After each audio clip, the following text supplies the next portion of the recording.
Welcome back to our channel honour of commerce. నేను మీ సుమ. ఈరోజు advertising అనే సబ్జెక్ట్ చెప్పుకున్నాం. ఈ అడ్వర్టైజింగ్ అనే సబ్జెక్ట్ మనకి బీకామ్ హానర్స్ లో మైనర్ పేపర్ లో ఒక పేపర్ అనేది చెప్పొచ్చు అనమాట. కాబట్టి దీనిలో ఉన్న important questions 10 marks and 5 marks కి మనకి ఏమొస్తాయి అనేది ఒకసారి చూద్దాం.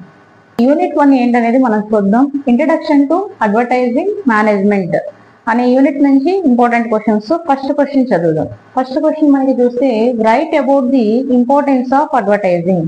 ఇంపార్టెన్స్ ఆఫ్ అడ్వర్టైజింగ్ అనేది మనకి 5 మార్క్స్ అడగొచ్చు, 10 మార్క్స్ కూడా అడగొచ్చు అనమాట.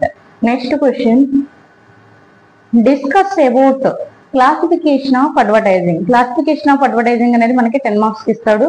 ఆ క్లాసిఫికేషన్ లో సబ్ పాయింట్స్ ఏమైనా ఉంటే అవి మనకి ఏంటంటే 5 మార్క్స్ కి రావడానికి ఛాన్స్ అనేది ఉంది. Next third question what are the main functions of advertising. Functions of advertising అనేది అయితే 10 మార్క్స్ లేదంటే 5 మార్క్స్ లో ఫంక్షన్స్ ఆఫ్ అడ్వర్టైజింగ్ అని అడగడానికి ఛాన్స్ ఉంది కాబట్టి 10. నెక్స్ట్ క్వశ్చన్ మనకి చూస్తే what are the advantages and limitations of digital advertising. ఇది మనకి 10 మార్క్స్ కి మోస్ట్ ఇంపార్టెంట్ అనేసి చెప్పొచ్చు. అలాగే 5 మార్క్స్ లో కూడా రావడానికి అవకాశం ఉంది. ఎలా అడుగుతాడంటే డిజిటల్ అడ్వర్టైజింగ్ అనేసి ఇస్తాడు. అది 5 మార్క్స్ లో రాయాల్సి ఉంటుంది. Next question what are the different types of digital advertising. Digital advertising లో ఇక్కడ మనం ఏం చెప్తున్నామంటే టైప్స్, ఇక్కడ ఏం చెప్తామంటే అడ్వాంటేజెస్, లిమిటేషన్స్.